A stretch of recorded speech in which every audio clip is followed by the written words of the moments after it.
Thank you for listening to Breakthrough Consciousness, the podcast where we get out of the loop and into it all. My name is Sean. And I'm Clayton. And as your co-host, we're going to be facilitating hearty conversation centered around personal growth. Whether that be through us sharing our own stories and experiences, or holding space for our guests to share theirs, we're going to tie it all together with lively conversation and hope that you all enjoy. Cool. How you doing, man? Doing good. Slept well? Drank well, slept well. Excellent. Good times. Yeah, I got to celebrate your birthday last night. How are you feeling? Pretty good. Definitely woke up in a little bit of a fog, but we're out here drinking some Four Sigmatic and some mushroom coffee and some water. Feeling good. You have talked to me about Four Sigmatic before. I realized after hearing you say it. Yeah. But when I read it, it was different than the way I hear it. Right. Yeah. So, like Four Sigmatic. Right. But it's Four Sigmatic. Mm-hmm. Okay, so that makes more sense. All the points clicked finally. It's all here. connecting. Yes, here we are. Okay. Breaking through already, and we're just having our coffee. That reminded me too much of like Ralph Smart. Yo, we ain't even had our breakfast yet. Yeah. Shit. I love it. He's a good dude too. He's had some cool stuff. Oh yeah, most definitely. I say he's a good dude like I know him. He seems like a great dude. No, he seems like a homie for sure. Mm-hmm. He was there for me during a lot of my like beginning awakening, so to say, kind of stuff. Like when I first started like questioning everything and getting into like spiritual practice. Yeah, he was one of the first like quote unquote podcasts that I listened to. You know, I would just throw it on while I was like doing something, you know, like art or like working on a project. Yeah, or just like doing something with my hands or whatever type thing. I feel that. Playing Game Boy. I was joking. I haven't had a Game Boy since God knows when. I was thinking about getting like a Switch or something. I've been playing the new Pokemon game on the Switch, and yeah, lots of ups, lots of downs, but I love it overall. I'm having a lot of fun, feeling like a child. Heck yeah, sometimes that's nice.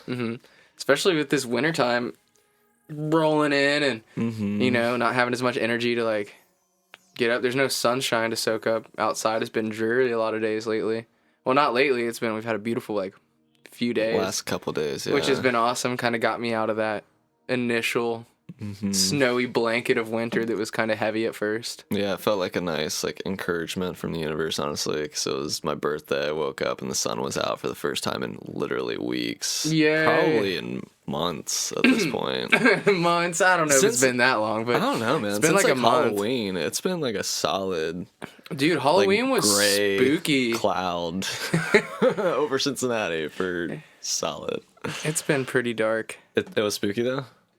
Yeah, just the day. It was like the grayest day of the year, and I just saw blackbirds flying all over the place, leaves falling all day long. It was just the most theatrical seeming Halloween I've ever experienced. It was a cold one, man. Like, first Halloween in the house, and expected to at least have a few trick-or-treaters. We had 0 people come by. Everyone's afraid of meth and their kids' candy or something. That, and it was just cold. It was abnormally cold. People probably just stayed inside or, like, went to the neighborhoods that they know had full-size candy bars and whatnot. Going to Indian Hill. If you can get past the guard dogs, it's got good treats, bro. Right. They give out charcuterie boards. There you go. Heck yeah. But yeah, I feel you on the change of seasons have definitely been slowing me down. Like, I was definitely on a really high tail end coming into, like, Halloween and fall there. And I suppose we're still in fall, right? We haven't, like, officially stepped into winter yet. According to the calendar. But, according to the systematic approach. But, and then, yeah, like you said, it got really dark on Halloween, and you know, I was really vibing, having a lot of fun, but that all caught up to me rather quickly with it getting all dark. And I'm like, dang, okay, I don't have energy to do stuff anymore. I want to stay at home. I want to hang out. And honestly, like, depression slapped me in the face rather quickly after it got all dark and gloomy for a few days straight. I mean, not like in the sense that like shut me down or anything, but I definitely was having like a down spiral for a little while. Yeah. Honestly, until the sun came back out recently, and really, it just kind of reminded me of the work I need to do in myself to be more comfortable with, you know, letting go of these layers and slowing down and coming in and, setting my table again for the winter. I feel that too, but I just think it's or I feel that it's kind of swimming against the current, like, we just got into the house a month and a half ago, and it's like just this growing to-do list, but it's winter, like my body wants to hibernate and like sleep more. You can't force yourself slow down, but it's like things are getting darker. I'm starting to see the length of my shadow and the things that I need to tighten up and tone up within my being, whether mentally, emotionally, physically, just things that I need to hone in on and kind of refine my being. Truly, and that's what I was getting at. But is this the time of year to do that? Well, it's the time of year to recognize those things, I feel like, because like, just to metaphorically relate us to trees, full of leaves, and then fall hits and we change colors and we shine all these beautiful bright lights as like our last array of life as we let go. And once we let go of all those leaves, we get to the core of ourselves, the truck. You get to the truck of the cosmic tree. No, we keep on trucking.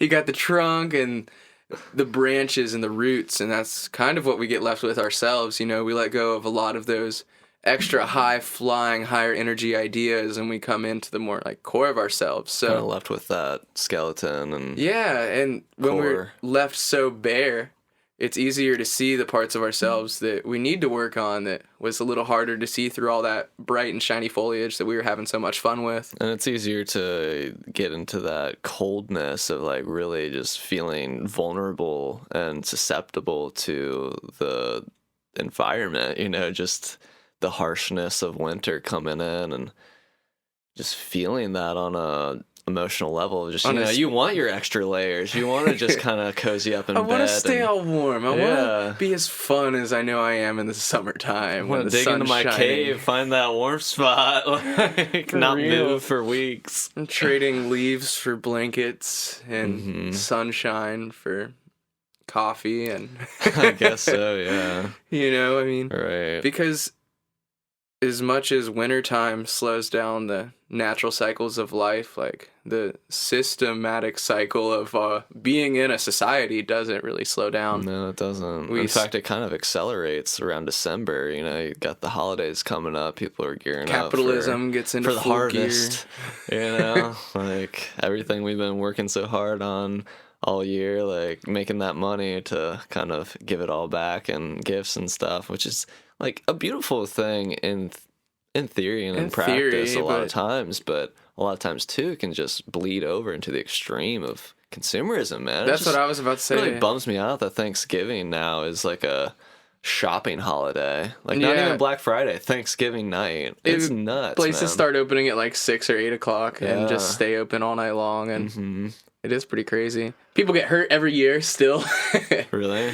Yeah, like going after things, get trampled, get punched, get pushed around because everyone's trying to get the deals. But, so that's a little bit of a down part about it. But it's the shadow of it. Society but it's the reality doesn't let us slow down in the wintertime like it feels so natural to do. And so how do we strike that balance, man, of still feeling like we're attending to our to-dos, but then also attending to our self-care and our need to relax and really truly unwind, not just like society's like the corporate sponsored relaxation, which would be grabbing some drinks and like Netflix and chill pretty much. If which only is like we a whole could, other conversation. If only we could have that a little more in the workplace, not necessarily exactly like that, but just be able to tone things down, have winter hours or something, have like a more conducive system, set time that people work during the wintertime that's more conducive to the weather, to being out during the short hours of the day that it is actually bright out. Because instead of still 9 to 5, maybe like a 10, 11 to 3:30 or something. Yeah, like literally, I mean, the sun isn't out as long. Like it's not as bright a day. It's like, I get it. Not all of us are working outside all the time, but even more so we need it, because that's just the reality of being a biological human, is that we need vitamin D and we need that warmth of You know, you could get into the chemistry and biology of it, talking about vitamin D and whatever else is Yeah, part I was of about it, to say, but gratefully, we are in an era with science and modern medicine that we're able to supplement. that's true. They've even invented lights that provide some sort of wavelength that allows the body to absorb like some amount of vitamin D and whatnot. Mm-hmm. So that's really cool. Different spectrums of lights and light bulbs.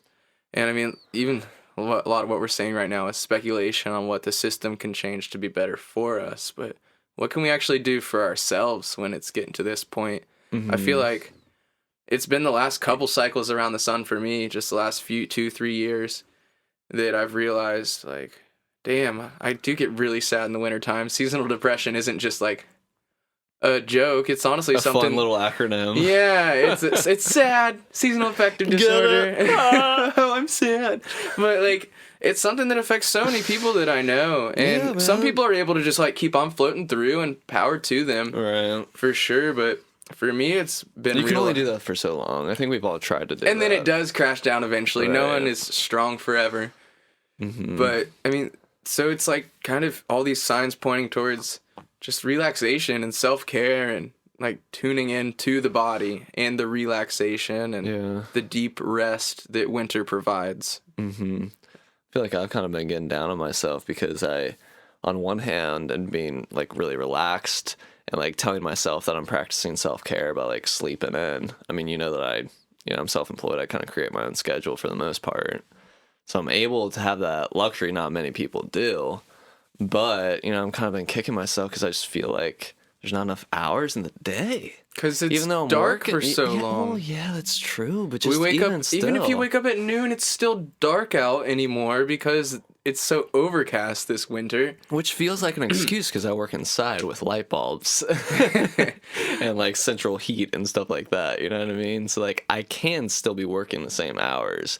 It's an energetic thing. I mean, bodies have their own cycles and everything too. And I mean, Right. I'd say it's definitely care for yourself to more so follow the natural cycles of the body as long as you're not literally slugging your whole day away like 18 hours in bed. Like, Which, of course, I don't do. No, and I mean, this is something new for you, like sleeping in and giving yourself more of that time, I feel like, because for and so being long... in the new space. Yeah, you were getting up. I mean, all summer, spring, you'd hit me up way earlier in the morning than I'd be up, even if it was like 8 or 10 o'clock. I wouldn't be up till 10:30, 11, the earliest kind of deal. Right.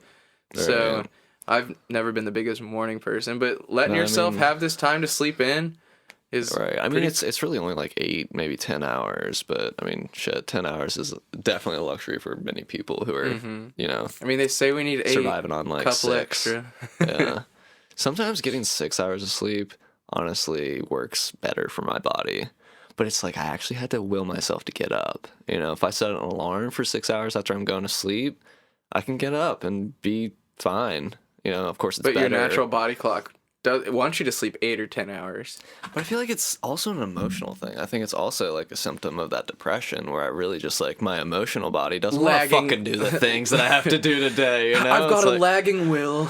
Yeah, just like I just want to be asleep and dead like the winter. I mean, that's what it boils down to. Resistance, ultimately, right? though, and what good does it do? Resisting those feelings. Right. I feel like a big point I want to balance, make talking about this is let go of fucking resistance. There is no point in fighting these feelings that come with the darkness of winter, the darkness of working too hard. If we fight the fact that we feel bad and we keep making ourselves work hard or flow harder, get up and keep going, even though that we're feeling down, we're not necessarily feeling like super sad. We don't want to call it a full-blown depression or anything, but we don't have as high of a loving energy. It can be, and I've definitely experienced it as that before. Right. But if we're fighting But it's not necessarily that extreme is your point. Some people that wouldn't identify as going through a depression might also be feeling this energy I feel of like just if the we winter do slowing things resist it, down. then that's when it has more of a chance of becoming a full-blown depression. Well, when we resist it, we add focus and energy into that. We don't think of resistance necessarily as energy, but I mean, it totally is. You have to put up that tautness, that tension of the muscles or whatever, metaphysical muscles might be at play here, but putting that barrier up is taxing on the body and on the nervous system. And when we focus on the things that we aren't enjoying, we're kind of sustaining them by bringing that. It's like the law of attraction. If you feel that has any weight on anything, giving energy and attention and awareness to anything, whether it's negative or positive, is just like a currency for subscribing to what's going on. Mm-hmm. So I start feeling down because of whatever, it's not as bright out, I'm not getting out as much, it's not as bright light social hours it's been for however long now. Yeah. And but instead of fighting that, I just, recently I had one of the most beautiful meditations of the winter fall period so far, and that was me laying in bed a little anxious but mostly kind of down, and I told myself, like, why fight this? Like, I finally like practiced what I've been trying to tell myself. I was like, just accept it. So that little bit of depression, fear of, oh, am I doing enough right now? Like, I feel like I should be doing more, but I don't have the energy to, and I don't even want to identify it as depression, but that's kind of like the symptoms of it. It's kind of what it is, you know what I mean? Right. Feeling down. So I just kept breathing and focusing into that point of myself that was feeling a little uneasy and unsettled and like down on myself for whatever I might have been doing, and just comfortably cradled into that like bad feeling instead of fighting it. And the deeper I got into it, the more it felt like bliss. Like just fully embracing that I felt bad and holding myself and accepting it was like this total voidy energy that I felt like was holding me down for so long became more of like a sheltering, cradling comfort. Cosmic hug. Yeah, a big cosmic hug. So it's like seeing all this like, okay, we're in the void of things now. The light isn't shining as bright. So why be afraid of the darkness that's so lovingly there to cradle us and hold us? And I had to actually like consciously choose, like, I'm not going to resist this feeling bad right now. I'm just going to accept it, because fighting it obviously wasn't working. Yeah. So by myself, laying in my bed, doing some meditation, just trying to fall asleep, and this comforting cradling from like the center of my heart, almost just like the void of this feminine, motherly, awesome energy that I felt like was like the wintry fear and darkness that I was like letting drag me down, just almost lifted me back up into my self and happiness. I was like, wow. The other side of that coin, when we're not resisting it, putting our finger to the table on the coin, and take the finger off, take the resistance off, and oh wait, it has another side to it. And it's actually like maybe pointing us towards what we need right now. Even though we are in those patterns, sustained by society and the expectations of the economy and everything, but more so getting into the natural rhythms and just, oh, you know what? Winter happens every year. It's not something that we should resist. Exactly. I mean, allow ourselves to come into the cradling comfort of the unknown, the darkness, the calmer, more voidy-like aspects of reality that we can't run away from. It's third-dimensional reality. If we want to break it down that way, we're going to have both sides of the coin every time, so... Yeah, and just like the idea of ceasing the resistance and then like honestly like tapping into the appreciation that we can even have the awareness of pain, of resistance. It's like that we like to focus so much on what we don't like. Do we end up creating more of it? Yeah, totally. Even more so a lot of times than how we focus on what we do like. I mean, of course, going in either one in an extreme is dangerous. On one side, go too far into pleasure. That's the space of you're gonna addiction. Experience pain. It's gonna be slingshot effect either way, whether you go to one extreme or the other. The pain is from the clinginess of addiction, right? And then the pain is not being able to like always satisfy this fix. But then you go too far in the other way, and you are suffering from chronic pain, it'll become physical. There will be illnesses will crop up because that's the body telling itself that it's not in equilibrium, that's not in harmony. And a lot of times it's what we identify with more. Like, are we identifying with the pain we experience because of maybe the lack of attention we're giving ourselves to some extent, or lack of acceptance? We're just resisting, so we're identifying with the pain of our resistance and amplifying it. Or are we going to just accept and allow and not, like, identify with that depression or pain, more so just accept it and allow it and kind of, like, let it pass by? Breathe into it and kind of tap into the higher nature, the higher identities, which still we don't want to cling to, but we can learn to identify with our broader, more open awareness just by tapping into our breath. And this is exactly what we were kind of talking about and doing together earlier this morning. It was just tuning into the breath, using it to shift between different points of ourselves into awareness of the body from awareness of our breath. Right. Or bringing our awareness almost out of the body with our breath into a more auric point of view in self, and being able to look at what's going on from a more extended perspective instead of having to fully identify with every feeling that we're feeling. More so being able to look at our stream of consciousness like a river, and these bad thoughts and feelings like little leaves just flowing down it.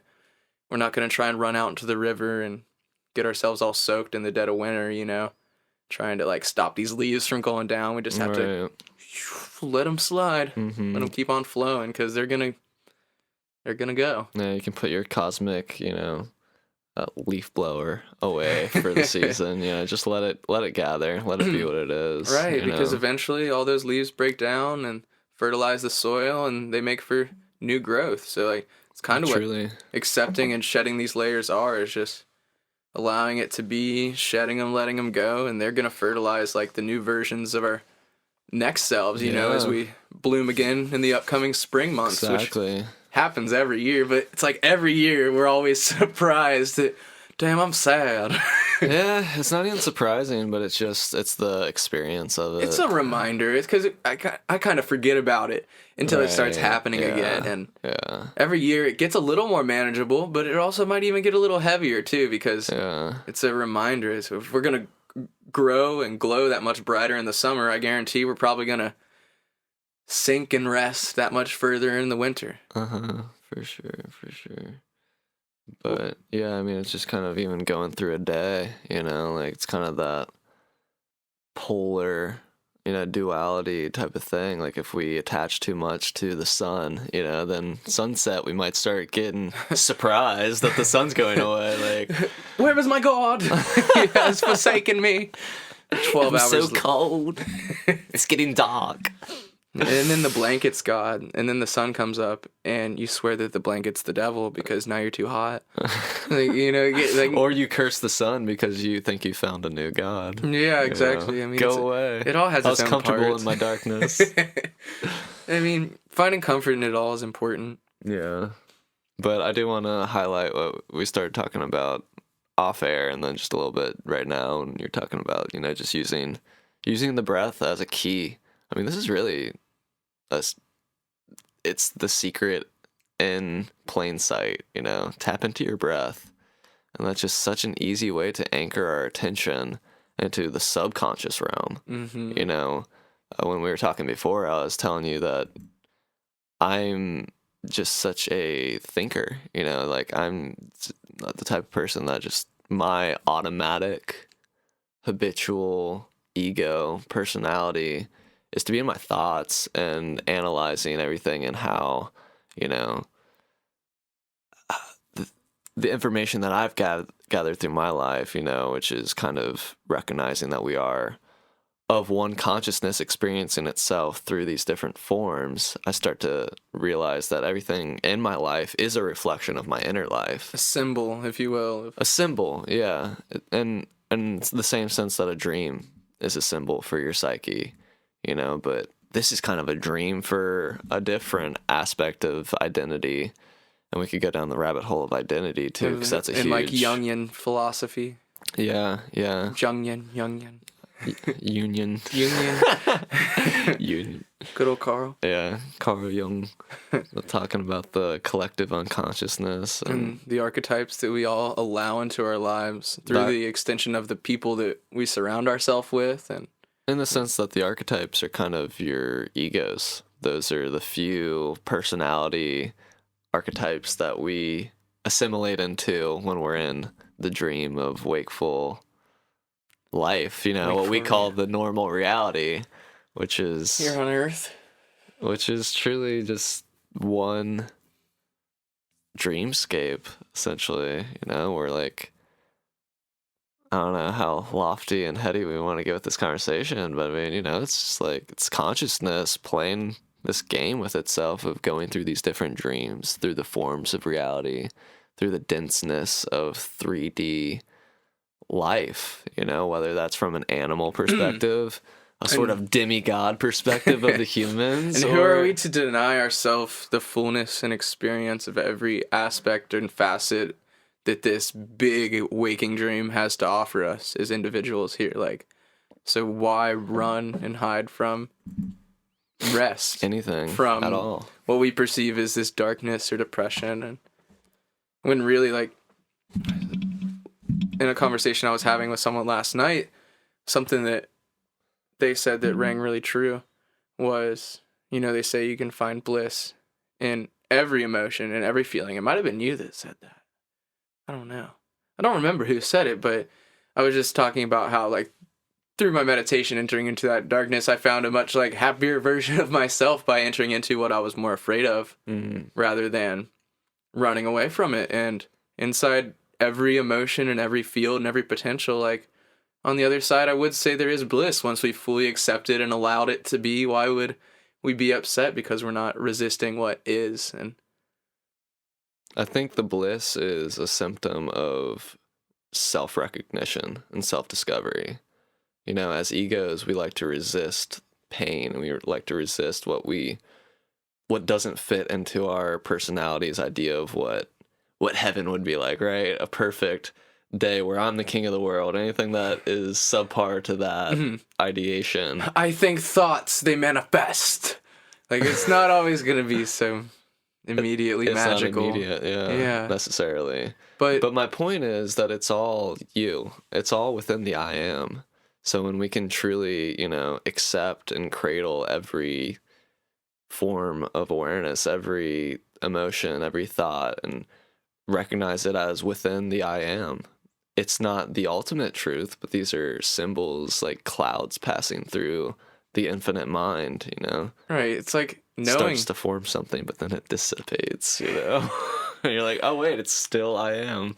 The I am is still present. And we can't just pick and choose what we are and what we are not. I mean, we can integrate and adapt and become greater versions of ourselves, of course, but as much as we don't want to accept it, if all of these great things are us, like, then anything that we perceive as bad is part of us as well. Whether that's, something we might perceive as evil in the world outside of us, or, scorpions are poisonous, such nasty creatures, or, Donald Trump, a lot of people don't want to see him as part of this collective consciousness or oneness and self, and I want to keep it separate. Guaranteed that he's not some artificial AI, like, then he's totally part of it. And even that would be a part of it, knowing that, like, all is truly one on the creations that we create, the technology that we create, and what we are. And we've been created in some sense, form, or another as well. I like to ground my understanding of it into a metaphor of thinking the I am that I was speaking of, which is something that in any state of consciousness, we can always say, I am. If I'm in a dream, if I'm in a dreamless sleep, if there's any light of awareness at all, it is the embodiment or the existence, the ever-presentness of I am. And that's kind of like the light. Like, think about it as like a movie, like a projection. The light is projecting into this film that has shadows of form on it. The light goes through it, and then the shadow of what it's projecting is then on this screen. And we all think that we're the images on the screen is the reality.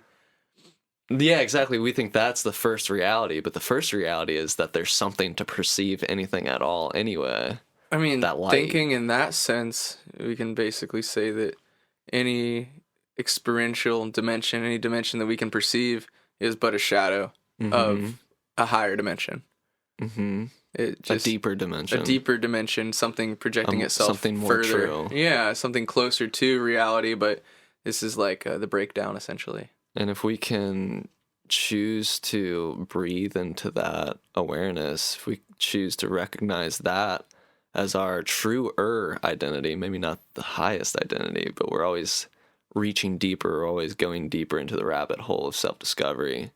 If we can begin to do that, then it doesn't matter what we see on the screen. We can see the most beautiful or the ugliest thing in the world and still dance in the celebration joyfully, blissfully, just blissfully dancing aware, not blissfully ignorant to any of it, just blissfully aware, yeah. Blissfully aware of it all. That self-identity. Of the, what I want to say, it's a hard thing to say that anything is truth, but the truth of reality, the truth of oneness, and the truth of I am and being, and that we all are that. And the liberating bliss of just seeing it as it is rather than as we want it to be or as we think it should be. Exactly. And I feel like that's the most applicable thing that we can do with experiencing any form of depression or darkness or something we're afraid of, is accepting that we are, that I am, and no longer resisting, because full-on acceptance is the I am, is fully being with whatever energy is here and present now. Mm-hmm. And there's a couple hang-ups when it comes to this. When we say to someone who's severely depressed, like,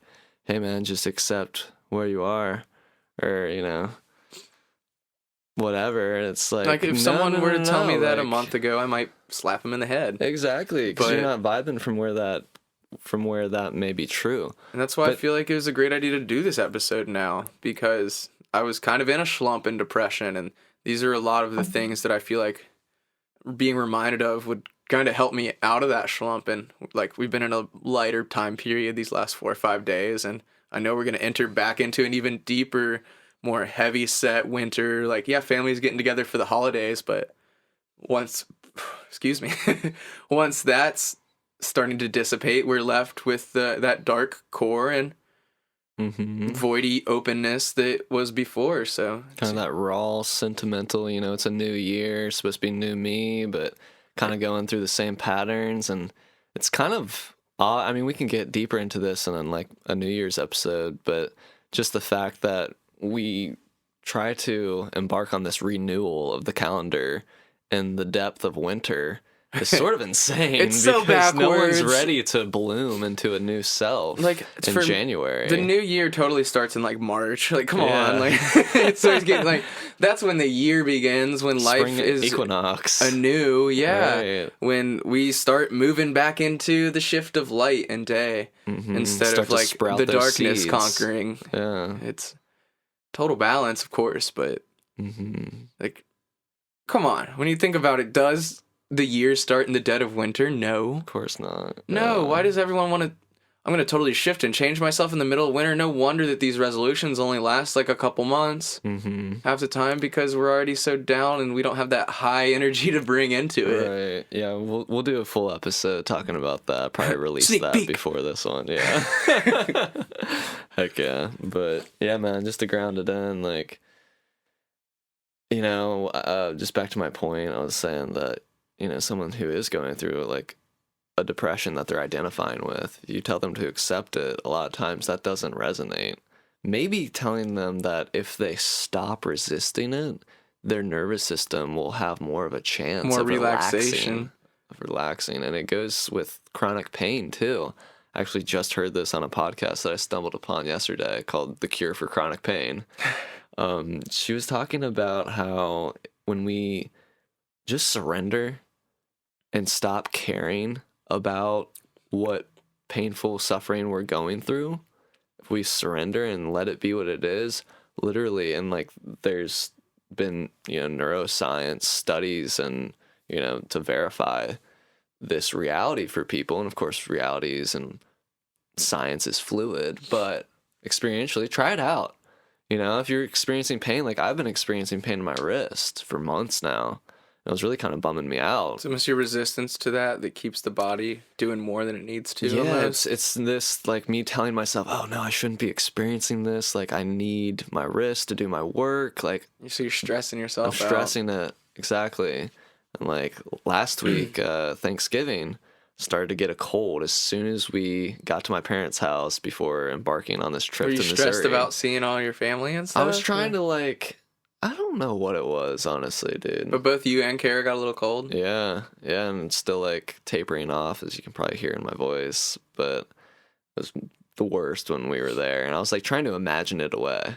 You know, I was trying to, like, be above it energetically, and which I think helps. It gets me more into that thankful gratitude space of feeling out healing, you know, feeling what it's like to let go of ailments and stuff like that. And just to be relaxed enough to really allow the body to do what it already naturally does, Yeah, which is exactly. maintain homeostasis as long as we're giving it water, nutrients, like. Which might not be an immediate relief, but just allowing your body, not resisting the fact that you're going through something, but allowing yourself to go through it at the time that it'll take, rather than obsessing about it, which extends how long you're in that healing process because you're stressing it out. You can't truly relax and heal when you're in that fight or flight stress. Too much adrenaline. I'm all tense. Yeah, too much cortisol. And I've definitely noticed that, like, in some really intensive massage therapy sessions I've had. Really? People are really working into, like, my shoulder or whatever, where I got my surgery, where all these knots had built up. Like, it's natural for my whole body to want to tense up when they really reach those, like, points where nerves are firing. Yeah. But through my own breath and just being able to accept and relax, I've, like, gone from like entirely tense body to being able to consciously relax everything around those muscles and literally like let the massage therapist go in and find that like inner knot, like, you know, in the middle of the muscle and just work it out and release it. But if I wouldn't have been like able to consciously act on my breath, then I probably would have stayed tense the whole time. So yeah, totally. Breathing is really like, back to that, is such a major key into any of these shifts, any of this acceptance, and whether that's tuning further into the body or allowing our breath to take us to a more extended awareness outside of the body to be able to observe what we're going through so that we don't have to identify so much. Absolutely. I don't recommend dissociating fully from life, but I definitely recommend taking a step outside of the body and the mind every once in a while. Trying to like at least recognize and start to build that as a skill set, you know? It's not something that we always want to be like completely dissociated from our lives and like not focused on tasks that we want to achieve and things like that.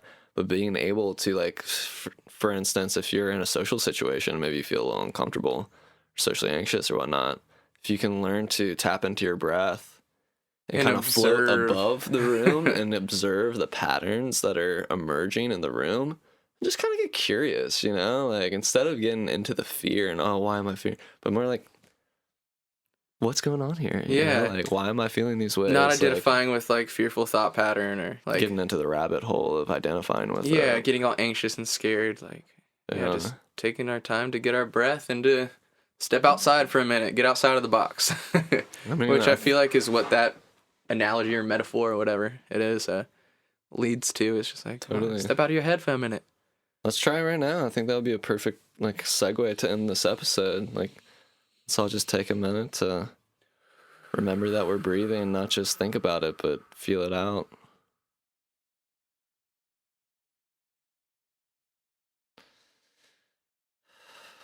Go on, try it by yourself. Take a couple breaths.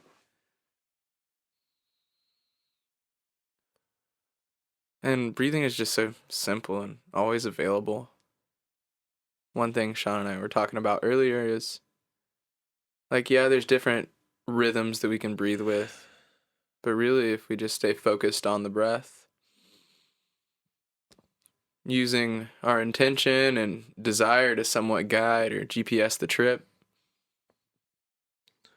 And choosing whether or not we want to focus inside the body and feel grounded and present here physically in this moment, or if we want to extend our awareness into the more ethereal, auric field of our thoughts and imagination, but not in an obsessive, clinging, or distracted by thoughts. And not as a dissociating manner either, just to escape, but to get a larger picture of what might be going on in the atmosphere, in the room around us, or just outside of our minds if we're going a little wild.